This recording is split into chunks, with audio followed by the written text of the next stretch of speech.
NHS, of course. The whole strategy, hasn't it? The COVID strategy has been all about protecting the NHS. But obviously there's been a little bit of a flaw in that plan, because now we can see, quite frankly, the absolute state of what that strategy has done to the NHS. And now there's been a request for an extra £10 billion.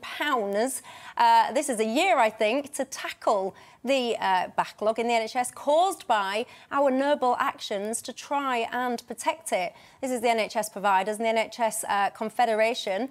They've said that services will have to be cut and waiting lists will soar and the quality of hospital care will fall if the government increases NHS funding by anything less than that £10 billion. I mean, is it just as simple as that? Do we just throw money at this and all of a sudden this massive backlog, of course it stands at over 5 million at the moment. There's guesses and estimates that it'll be a whole lot more. So joining me now to discuss this is independent health analyst and former senior nursing lecturer, Campbell. Doctor, good evening. Thank you, Michelle. Dr. Campbell, is it a simple case of, you know, here's £10 billion, ta-da, the problem is solved? I think by the intimation in your question there, Michelle, no, it's not. I mean, we are not in a good place at the moment. Basically, there's 5.5 million people on the waiting list. 300,000 people have been waiting for more than a year now.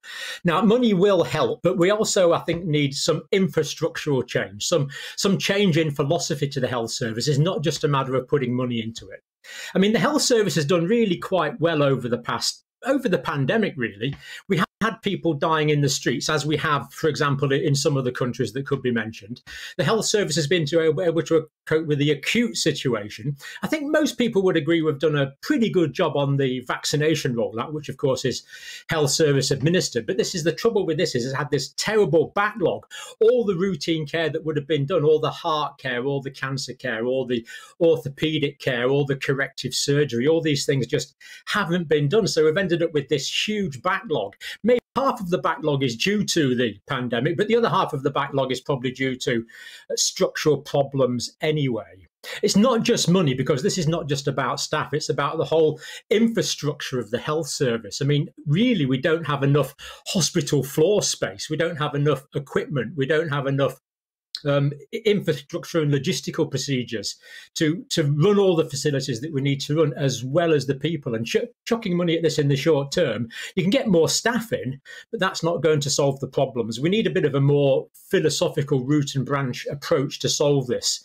There's two things we need to look at. I think there's the acute problem now, but then we need to look at how we're going to stop this reoccurring in the future.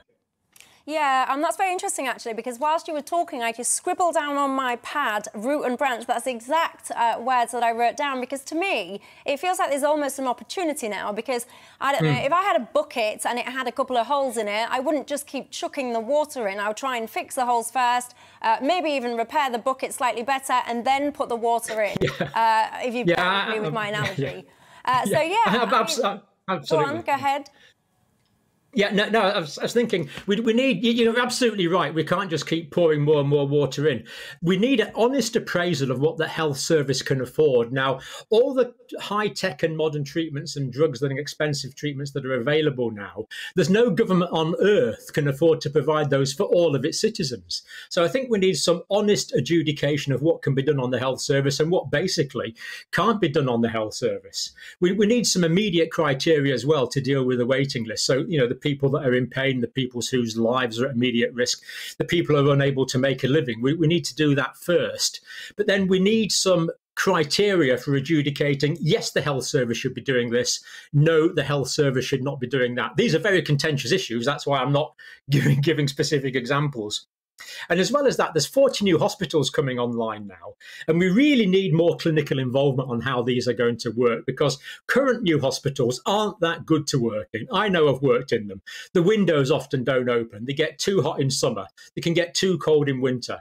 Florence Nightingale sent a report to Queen Victoria in 1863 on how to design hospitals. We know how to do this, but it's often done in a way which is sort of prestigious and looks good rather than a way which is completely functional. And the amount of times that we just knock the intervening walls down in hospital and actually build them to do what they want to do rather than what the architect wanted us to do, that could be done to begin with, much more clinical involvement. And I think we need to think about training as well.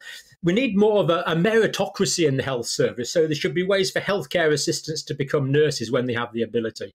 We should have ways for nurses to progress to doing medicine when they have the ability, so that people doing the jobs are the best people to do it. Maybe more apprenticeship schemes and perhaps less emphasis on the sort of type of academia that's often considered important in the health service. And that could mean reorganising the Nursing and Midwifery Council, for example, or adjusting their criteria.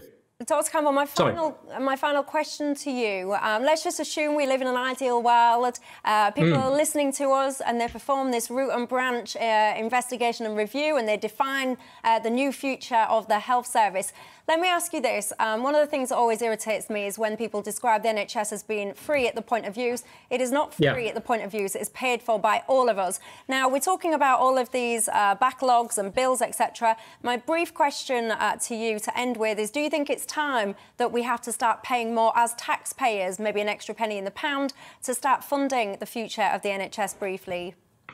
That's a very difficult political question, but the answer is yes, this is going to be expensive. But I think more importantly in the longer term is the philosophical change, the approach we have to health, the way that health services are delivered, the way that they're localised, the way that people work for the health service full time rather than being contracted in and out, the way that we take a pride in our work, the pride in the service we deliver, and the pride of the cohesiveness of the hospital unit. OK, Dr. John Campbell, thank you very much for your time. Let's move on and come to Sam and Ella.